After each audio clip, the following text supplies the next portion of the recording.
A. Eligio Bishop. Q. Were there rules in the group? The clerk. A. Very much so, yes. 2. And what sorts of topics did those rules cover? A. 474. The number one rule that stood out to me was the fact that we could not use the bathroom. That was one of my first issues there. I never not used the bathroom, and so that was a thing. But then naturally boy Eligio Bishop would say stuff like, well, we're using the bathroom on the land so that we could become more self-sufficient and stop polluting our water, waste, and stuff like that. Which made sense, you know, logically speaking from an economical standpoint, and so I was like, okay, well, this is what we're going to do. Another rule was that the women had to be topless. If you wore a shirt then you was, like, looked down upon, or there was a huge meeting brought up about why you didn't have, or you didn't wear a shirt, like why did you have a shirt on? And that's very clear because there are visual pictures and videos of me with leaves on my breasts and other women around me at that time. Other rules kind of really. Some other rules were, like the women couldn't go out and make groceries. Like there were specific people to do that, to go make groceries, or to go mingle into the community.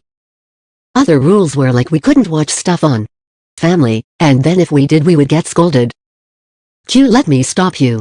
And so what would happen if one of the rules was violated?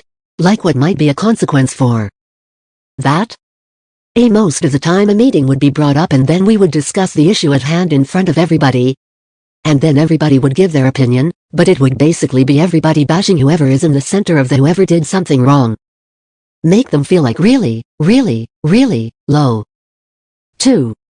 When you say bashing, you don't mean like mean, like physically beating or just talking me to stay, and after so many times of using the child and him verbally abusing me and using the child against me I would still proceed to, like, try to get my things or walk out and stuff like that. And so he would stop me by choking me. I have been strangled multiple times. He would hit me. One time he slapped me. He kept slapping me at the top of my head. My nose started bleeding. I was pregnant at that time. It was another incident where he choked me and I blanked out. There was another time where he smacked me across my face and then my whole side of my body went numb. Like my arm and my fingers and stuff like that went numb. There was another time he strangled me. Oh, on many occasions he strangled me. This was over 10 times, all by hand, and it progressed. We left Central America and we proceeded to come back to America and the abuse just got even worse. He strangled me a lot. A lot. To the point where I couldn't talk or I couldn't breathe, so then if that would be the case I would calm down so that I wouldn't die. So when I would calm down in my mind I would be like, well, let me just be normal and not try to show him any type of, like, be restrictive towards what he is doing so that I can, essentially, be safe and keep my child. The clerk. On other occasions he actually kidnapped the child from me where CPS had to be called and I had to confiscate the child back from his possession. And the abuse just kept getting worse. It just kept getting worse. It just kept getting worse. Over the years it just kept getting worse. 2. And ultimately when did you leave the group? A, my final decision to leave and never go back was July of 2020. We were in California.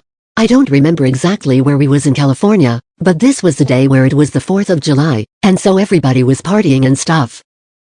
And he got mad with me because I didn't want him to engage in flirting with the other women that were there present. Q, had that been a point of conflict between you and Mr. Bishop about the way he treated other women? A, absolutely. The clerk. Q, okay. What was the issue there? Like what was the disagreement? A. My issue, his issue, well, I can't speak for him, but his issue was that I didn't want to engage with him. I didn't want to be polygamist with him. I didn't want to engage in sexual activity with him. My issue was that he wanted to sleep with everybody and not make sure that everybody was healthy. He wanted to sleep with everybody and abuse everybody all at the same time, or not treat us according to what is we're all human, and so he wanted to just give us bare minimum. And so I was like an advocate. I feel personally for my own.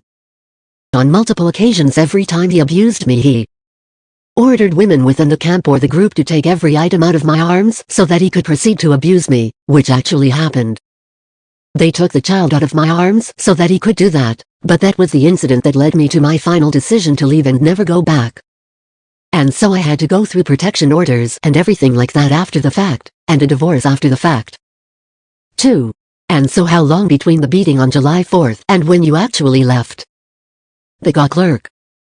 This was so from July 4th to November, I want to say November 1st, November 2nd of 2020, November was when I finally was able to leave because he kept my documentations away from me.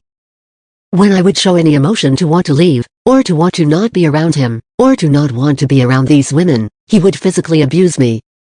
So I just did everything in my power to make sure that I can at least try to create a situation to where I can get my documents in my possession, which I was able to do. And I finally escaped with my child. 2. And when you say your documents, was there also a concern that you had about making sure your daughter's documents were in order?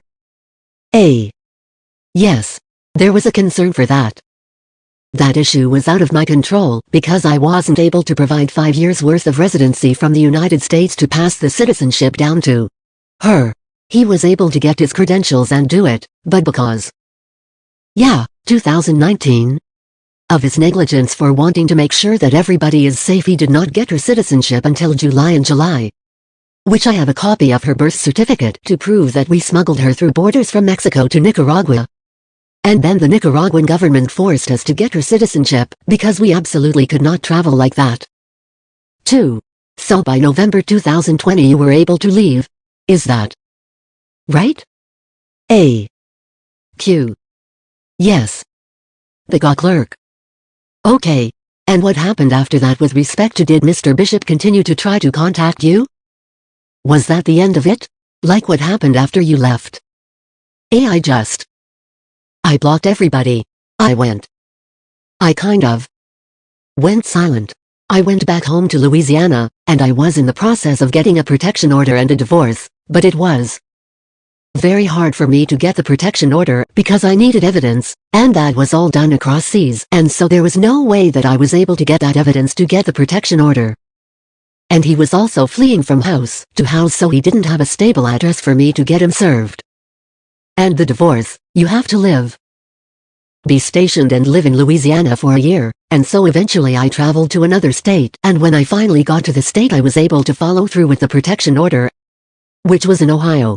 They granted me 5 years, and then I was able to move forward with my divorce, which took damn near 2 years because, it costs money to get a divorce, but that was finally granted in October of 2023, if I'm not mistaken, but I also have a copy of that decree as well. 2. Did it ever come to your attention that Mr. Bishop had posted anything about you online after you left the group? 8. Yes, it did. 9. Q. And when did you learn about that? 10. I honestly cannot remember that date. 11. 12. 13. 14. 2. It doesn't have to be the exact date. Was it a few days? A few weeks? This was 2020, because this was right after I had left. 15. Q. Okay. 16. 17. 18. 2. Okay. 19. At the latest. 20. Q. It was either like maybe 2 weeks after I left in November of 2020. The clerk. So shortly after you left, what was posted? 21. This was a video that he took of me. 2 videos that 22. 23. He took of me. These were 2 different incidents that he forced me to do at the time. I did not want to do this. And when he did. 24. The video basically, was just like whatever, we're going to 25. Do this so you can get out of my face and we can just move on. 73. With this, and so he recorded it. It was me giving him head or whatever, and both times both videos were posted of me giving him oral sex. And his reasoning for doing that was to humiliate me. He would tell me stuff like no man is ever going to want to be with you again. You know, just, basically, trying to sabotage my womanhood, for lack of a better word. And so yeah, that was the video. And did you consent to that being posted online? I did not. And do you remember what platform that was posted to? Instagram. And how did that make you feel? The clerk. The whole world saw me give him oral sex. Like I 15. 16. 17. Can't even, find the words.